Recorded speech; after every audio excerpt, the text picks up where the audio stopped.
Okay, so this one's definitely a vulnerable video. You can probably tell I'm still in my pajamas, hair untouched, laying in bed. And why am I shooting this video? To help you with menopause issues. Okay, this is where it gets interesting. First of all, let me say I understand the power of the mind and how quickly we can build a story and create a whole drama around it. So, yesterday I was feeling a lot of sinus pain and headache, and equated that with some stuff related to winter solstice, the shift in energies, um, and kind of chalked it off as it'll pass. And I made a positive experience out of it. Like, this is for my benefit. The energies are shifting, and I'm going to benefit from this. So then this morning I woke up and headache was gone, but it started to come back as soon as I woke up. And thought, well, it's okay.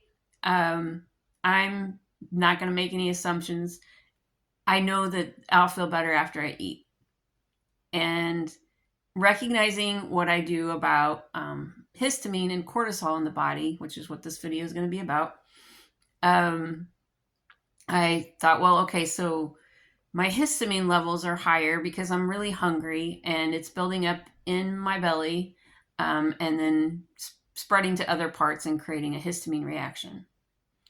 And once I eat, that'll settle down because that histamine won't be so built up in my belly. Let me stop right there and explain that histamine is, obviously, we all have heard of it as far as allergies, and that's part of what's, this conversation is about with the sinuses. But also, histamine plays a lot of other roles in the body. And for right now, I'll just focus on this other one, which is that it helps with digestion. So when you have excess histamine in the body, it can, if you're histamine intolerant, it can result in histamine ending up in other places. Well, so if you've heard of histamine intolerance, you might be wondering, what does that have to do with menopause? Well, it's a lot more common for women to struggle with this during menopause changes, because there's an enzyme that actually is related to our estrogen levels. The amount that we create is related to our estrogen levels, or it is in some people who are more sensitive to that. And that enzyme is called DAO, and it helps break down histamine.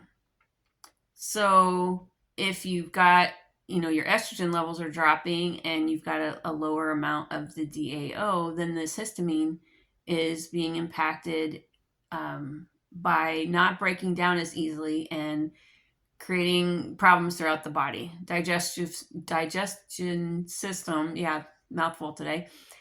The digestive system being one of those areas where it can create problems. And then obviously, because it also impacts sinuses and whatnot, you can have, sinus headaches and nasal issues and that kind of thing.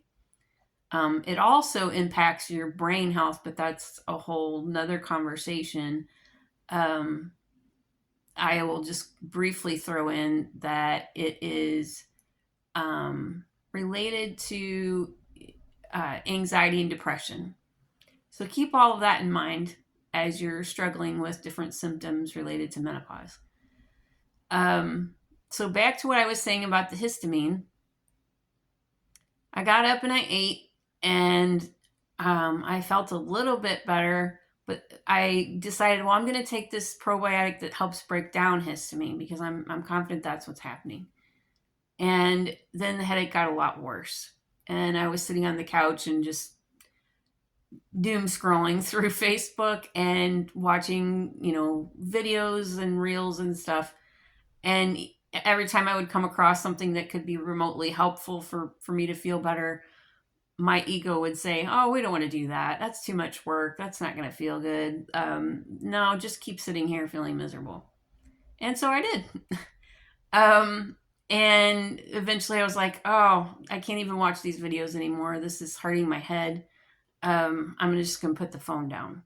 And it occurred to me, one of these videos I had watched was talking about breath work. And I was like, yeah, that would definitely help, but I don't want to do it. And I was like, why? Why do I not want to do breath work? Like, it requires almost no effort, right? Like, it's breathing. And I finally convinced myself to quit having my pity party moment. And I started doing the breath work. Well, then, of course, all kinds of resistance came up. And finally, I was like, okay, I'm going to go lay down on my bed, which has a grounding sheet on it. And if I could be an affiliate for this grounding sheet company, I would. But since I am not currently, I won't mention brand names, but I love this thing. It has been a big help for me. Okay, I'm going to lay down on my grounding sheet and I'm going to do this breath work. And so I started to do that. And I made sure I had some water nearby because it is actually a detox. Breath work is actually a detox. And I know that may sound crazy because we breathe all the time, but this is more than just regular chest breathing or mouth breathing. You're getting in a lot more oxygen, and that's shifting things in the body. So I started doing this breath work, and I started feeling very cold, or that's what I called it. I started shivering, and then I started feeling some resistance to that, like, oh, I don't want to do this, And then I was like, wait a minute. Okay, recalling that breath work can result in detox and letting go of emotional trauma and remembering stories from my past where that was true, and also remembering stories from my past where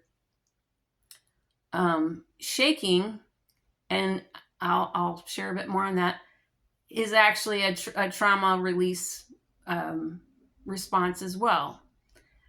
All animals, with the exception of humans and animals that are in captivity, like in the zoo or whatever, are naturally, that's their instinct to shake when they've been traumatized because it releases it from the body. So I was like, oh no, okay, this is good. I'm shivering. This is good. I'm releasing some stuff. Couple times felt the urge to cry, so I allowed myself to. Couple times felt the urge to laugh, so I allowed myself to. All of these are forms of release. And they are releasing high levels of stress, which comes in the form of cortisol. So let me explain a little bit about the connection between high histamine and cortisol. Without getting too sciencey on you, they are in a feedback loop. So if histamine levels get really high, cortisol levels get really high. And if cortisol levels get really high, histamine levels can also get really high. So they feed into each other. And I'm, of course, leaving a lot of facts out of that picture, so don't over generalize that, but understand that the two work hand in hand. So if your histamine levels are high, it's very likely that your cortisol levels are high. So reducing the cortisol levels can actually reduce the histamine levels as well.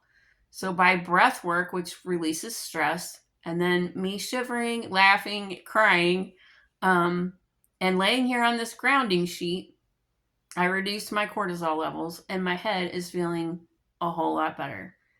And I also don't want to leave my grounding sheet.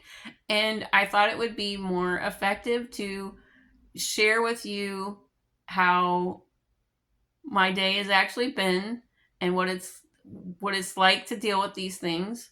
Be more relatable, basically, and realistic, vulnerable.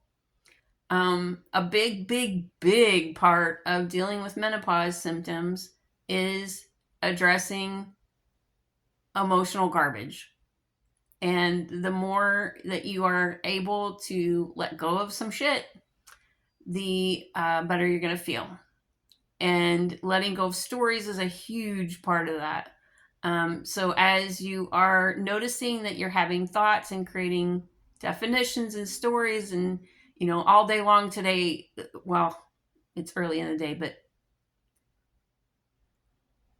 up until this point, I have battled many thoughts that have said things like, oh, this is just going to get worse. You're going to have to call off work. The whole winter's going to be like this. You're not going to be able to do this, that, and the other. You think you're getting better, but you're not. Like, just so many negative thoughts, right?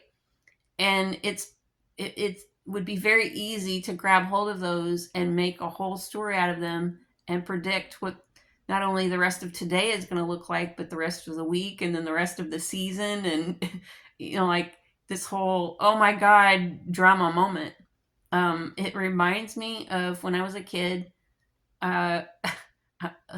Welcome to Kim's an Overthinker story.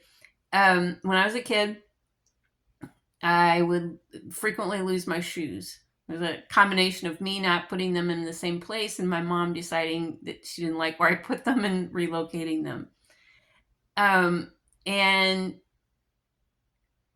I would go, be getting ready for school or whatever and go look for those shoes and couldn't find them. And then I would move from I can't find my shoes to I'm going to be late. I'm going to fail. I'm not going to graduate. I'm not going to get a job. Like I was the queen of blowing things way the hell out of proportion. And we can do that on a very grand scale like I did when I was young and sometimes still do. Or we can do it on a smaller scale like, oh, I have the sniffles. I bet I have a cold. Oh my gosh, I don't feel good now. Oh no, I'm going to have to call off work. Oh man, I'm going to have to figure out what to do about, the lack of money. Oh no, blah, blah, blah, and we just turn it into this whole big drama. So this is what I mean when I say be very careful of the stories you accept. I recently read a book called The Biology of Belief. I highly recommend it. When you recognize how powerful your thoughts are, you get a lot more serious about paying attention to what's going on up there. So that's my share for today. I am feeling incredibly better compared to what I was even 30 minutes ago. Didn't take any kind of supplements or painkillers or anything like that. And next on the agenda is going to be uploading this video and taking a shower. Then I'll get back to what I had planned for today instead of my pity party. So takeaways from today, hopefully what you grabbed out of this was histamine plays a part in your symptoms. High cortisol definitely does, and the two go hand in hand. Lowering your cortisol through a number of ways can be incredibly helpful for immediate symptoms and long-term symptoms. Just this statistic I'll share before I wrap this up. Up to 95%, some people say as little as 80, I would go closer to 90, 95, of disease in the body is a result of emotional distress, which means that it really is related to your thoughts. So yes, your body is going to go through some changes during menopause, but your response to that and your willingness to let go of emotional garbage is going to make a huge impact on what that journey looks like for you. So I hope this was helpful. I encourage you to reach out if you would like to work with me individually on how to address some of these things in a more strategic way. I've found what's helpful and what's not, and although I'm still learning, I'm several steps ahead of where I used to be. All right, thanks for watching.